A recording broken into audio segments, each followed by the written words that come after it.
was trying to think, what could I say that could actually be helpful or useful to you in the future? And I thought I'd perhaps tell the story of how I sort of came to be here. How did some of these things happen? And maybe there's some lessons there, because I often find myself wondering, how did this happen? So when I was young, I didn't really know what I was going to do when I got older. People kept asking me, and eventually I thought that the idea of inventing things would be really cool. And the reason I thought that was because I read a quote from Arthur C. Clarke, which said that a sufficiently advanced technology is indistinguishable from magic. And that's really true. If you go back, say, 300 years, the things that we take for granted today, you'd be burned at the stake for. You know, being able to fly, that's crazy. Being able to see over long distances, being able to communicate, having effectively, with the internet, a group mind of sorts, and having access to all the world's information instantly from almost anywhere on the earth. This is stuff that really would be magic, or would be considered magic in times past. In fact, I think it actually goes beyond that, because there are many things that we take for granted today that weren't even imagined in times past. They weren't even in the realm of magic. So it actually goes beyond that. So I thought, well, you know, if I can do some of those things, basically if I can advance technology, then that's like magic, and that would be really cool. And I also had sort of a slight existential crisis, because I was trying to figure out what does it all mean? Like, what's the purpose of things? And I came to the conclusion that if we can advance the knowledge of the world, if we can do things that expand the scope and scale of consciousness, then we're better able to ask the right questions and become more enlightened. And that's really the only way forward. So I studied physics and business, because I figured in order to do a lot of these things, you need to know how the universe works, and you need to know how the economy works. And you also need to be able to bring a lot of people together to work with you to create something, because it's very difficult to do something as an individual if it's a significant technology. So I originally came out to California to try to figure out how to improve the energy density of electric vehicles, basically to try to figure out if there was an advanced capacitor that could serve as an alternative to batteries. That was in '95, and that's also when the internet started to happen. And I thought, well, I can either pursue this technology where success may not be one of the possible outcomes, which is always tricky, or participate in the internet and be part of it. So I decided to drop out. Did some internet stuff.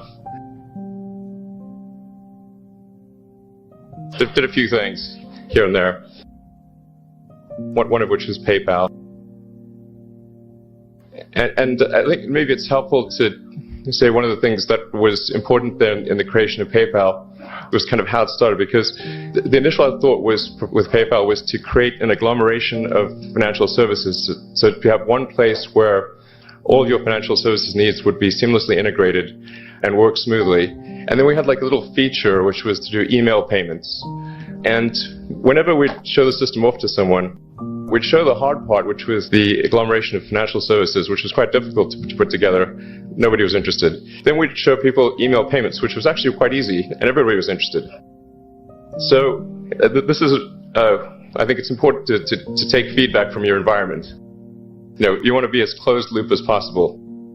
So we focused on email payments and really try to make that work, and that's what really got things to take off. But if we hadn't responded to what people said, then we probably would not have been successful. So it's important to look for things like that and focus on them when you see them, and you correct your prior assumptions. And then going from PayPal, I thought, well, what are some of the other problems that are likely to most affect the future of humanity?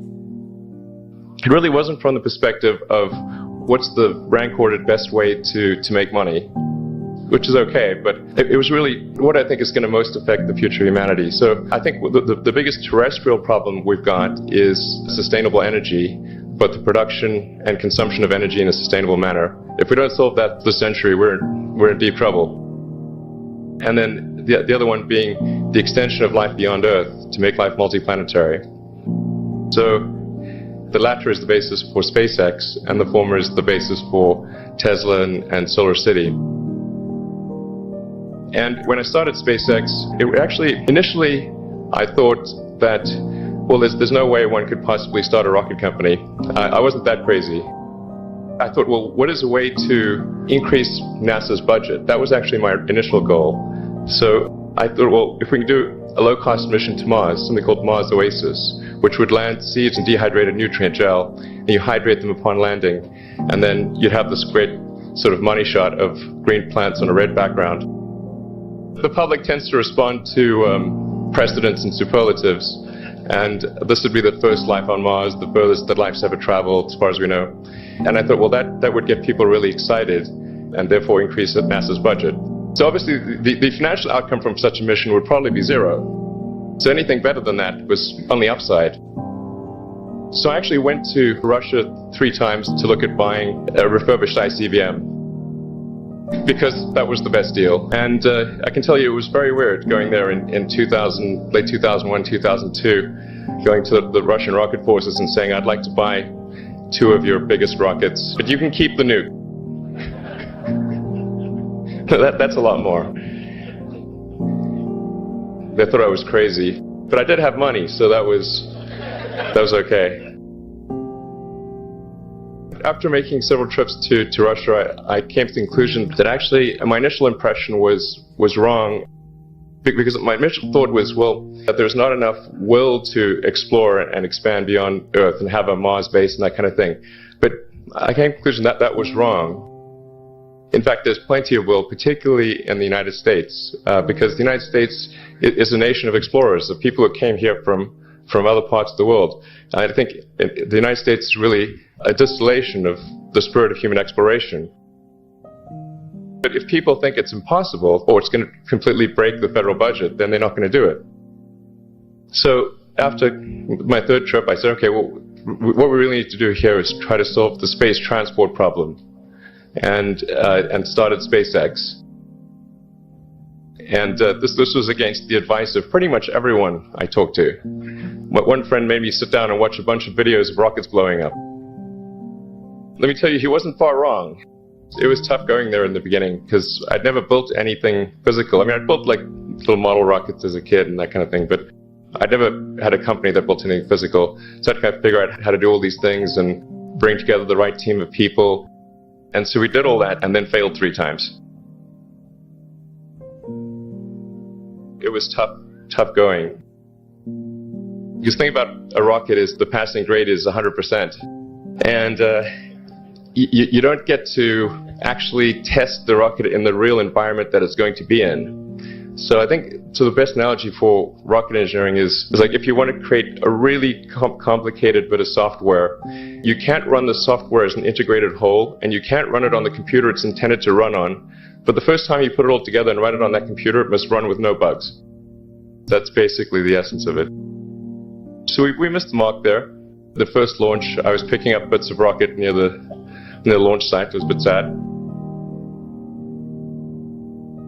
But we learned with each successive flight, and we're able to eventually, with the 4th flight in 2008, reach orbit.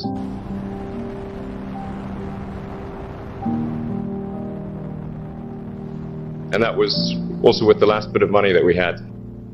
So thank goodness that happened. I think the saying is 4th time's the charm. So we got the Falcon 1 to orbit, and then began to scale that up to the Falcon 9, which is about an order of magnitude more thrust. It's around 1 million pounds of thrust. And we managed to get that to orbit, and then developed Dragon spacecraft, which recently was able to dock and return to Earth from the space station. That was a white-knuckled event. It's a huge relief. Still can't quite believe it actually happened. But there's a lot more that must happen beyond this in order for humanity to become a spacefaring civilization, ultimately a multi-planet species. And that's something I think it's vitally important, and I hope that some of you will participate in that, either at SpaceX or at other companies, because it's just really one of the most important things for the preservation and extension of consciousness. I mean, it's worth noting, as I'm sure people are aware, that the Earth has been around for 4 billion years, and civilization, at least in terms of having writing, has been around for 10,000 years, and that's being generous.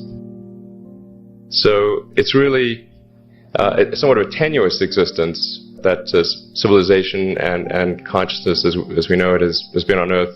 And I think I'm actually fairly optimistic about the future of Earth. I don't want to sort of people to have the wrong impression that I think we're all about to die. I think things will most likely be okay for a long time on Earth. But not for sure, but most likely. But even if it's sort of 99% likely, a 1% chance, it's still worth spending a fair bit of effort to ensure that we have backed up the biosphere, planetary redundancy, if you will.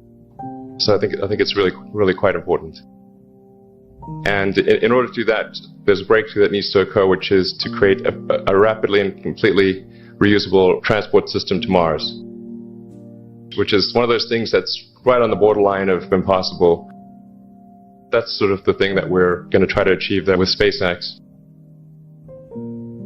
And then on the Tesla front, the goal with Tesla was really to try to show what electric cars can do, because people had the wrong impression. We had to change people's perception of an electric vehicle, because they used to think of it as something that was slow and ugly and had low range, kind of like a golf cart.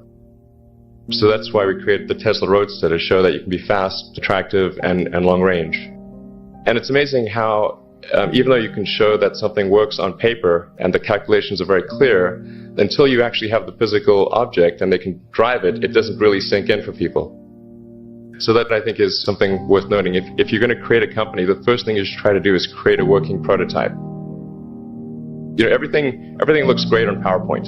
You can make anything work on PowerPoint, but if you have an actual demonstration article, even if it's in primitive form, that's much more effective for convincing people. After we made the Tesla Roadster, people said, oh, sure, we always knew you could make a car like that. It's an expensive car, and it's low volume, and it's small and all that, but you couldn't make a real car. Like, okay, fine, you got to make that too. But I think the overarching point I want to make is that you guys are the magicians of the 21st century. Don't let anything hold you back. Imagination is the limit, and go out there and create some magic. Thank you.